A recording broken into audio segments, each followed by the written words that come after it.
шояд бисёриҳо нофаҳмида хулоса бароварданд ки ин дунё аз организмҳо ва молекулаҳо пайдо шудааст. То як дараҷае мехоҳанд ки дигаронро аз ин огоҳ кунанд. Вале чӣ мешавад ки дар дунё ҳастанд ҷойҳое ки ҳеҷ кас намедонад чӣ тавр онҳо пайдо шудаанд ва ҳеҷ як олим ва материалисте ки танҳо боварӣ ба далелҳо доранд дар ҳайрат мондаанд ва наметавонанд ягон далелҳоро бо пайдоиши ин муъҷизаҳо биёранд.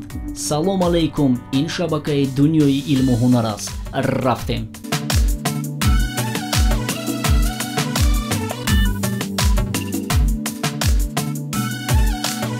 доираҳои пурасрор дар Намибия. Ин намуди доирашаклҳо дар Намибия пайдо шуданд ки аввал диққати ҳеҷ касро ба худ ҷалб накарданд. Баъдан вақте ки олимон диданд ки дар даруни ин доираҳои номаълум ҳеҷ сабзавот намебарояд, олимонро ба ҳайрат ва вазифадор карданд ки ин пайдоишро биомӯзанд. бисёри олимон тафтишотҳои геологӣ, биологӣ гузаронданд ва ҳатто якчанд намуди сабзавотҳоро дар ин ҷо шинонданд, лекин хулосае надод. Ин доирашаклҳо дар рӯи замин пайдо шуда як намуди андозаи муайянро доранд ки ҳатто яке ба дигаре монанд аст. бисёри олимон ба хулоса омаданд ки пайдоиши ин намуди доирашаклҳо дар рӯи замин ҳашаротҳо мебошанд. Лекин вақте соли 2015 Биллик Волтер таҷрибаи худро гузаронд, ин хулосаро рад кард. кӯшишҳои бисёрдараҷаи олимон аз пайдоиши ин доирашаклҳо дар рӯи замин танҳо ба онҳо савол гузошту халос.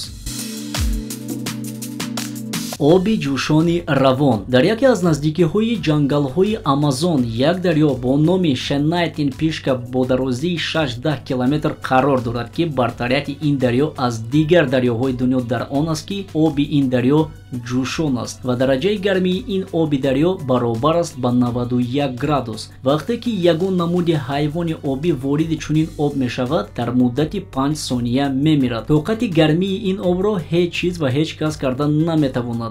бисёри олимон дар ҳайрат монданд ки аз куҷо ин об пайдо шудааст бо чунин дараҷаи баланд. чунин оби дарё бо дараҷаи баланд дар наздикии вулканҳо пайдо мешавад, лекин дар наздикии ин оби дарё вулкан вуҷуд надорад ва бинобар ин то худи ҳозир дараҷаи пайдоиши оби гармӣ дар ин дарёро ҳеҷ кас муайян карда натавонистааст. оташҳои ҳавоии Хезделанд. ҳар шаб дар осмони мардуми шаҳри Хезделанд оташҳое пайдо мешаванд ки ин оташҳо шакл ва намуди рангорангро ба худ мегиранд. бисёри олимон майнаи сари худро аз пайдоиши чунин оташҳои осмонӣ хароб карданд ва ин оташҳои рангоранг қариб соатҳои 11-12 шаб пайдо шуда диққати шаҳрвандонро ба худ ҷалб мекунанд. шаҳрвандони Хезделанд мегӯянд ки дар аввал ин пайдоиш онҳоро ба тарс медаровард. ҳозир ин барои онҳо як фейерверк аст. олимон ба ақида омаданд ки пайдоиши чунин оташҳои осмонӣ аз ҳисоби оби радиоактивии химиявӣ мебошад. ақидаи дигари онҳо ин буд ки шояд аз ҳисоби замини Хезделанд, чунки дар замини онҳо бисёр серая кислота вуҷуд дорад. лекин дар тафтишот оби радиоактивии химиявӣ тамоман дигар намуди хулосаро нишон дод ва аз надонистани сабаби асосии ин пайдоиш олимон таҷрибаи худро дар ин масъала анҷом доданд. дарахти дугонаи Кассорце. Дар табиати мамлакати Италия, шаҳри Пиемонте, дарахти олучае вуҷуд дорад ки тамоми инсониятро ба ҳайрат овардааст. ин дарахт дар ҳақиқат аз дигар дарахтон ҳеҷ чиз фарқият надорад, ба ғайр аз он ки дар болои ин дарахт боз дарахт баромадааст. ростӣ чунин намуди дарахтон дар баъзе ҷойҳои дунё дида мешаванд, лекин ин намуди дарахтон хело дарахтони майда буда он қадар дароз умр намебинанд. лекин ин дарахт диққати олимонро ба худ ҷалб кард ки ҳеҷ як олими дунё сабаби асосии пайдоиши чунин дарахтро муайян карда наметавонад. чунки ин ду дарахте ки болои ҳам ҳастанд ва болои ҳам мебароянд, чӣ хеле ки шумо инро мебинед, дар ҳақиқатан ҳар яке бо таври худаш мешукуфад ва гул мекунад.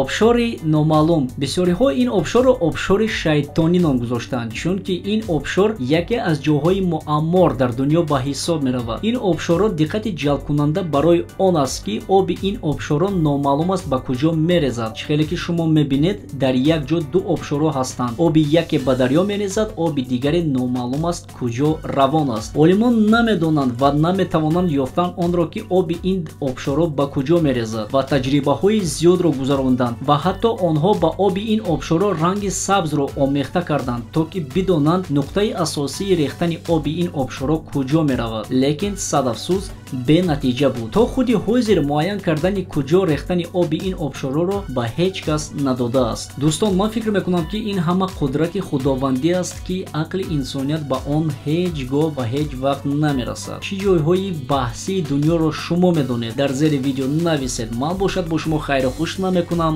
фақат мегӯям то дидор.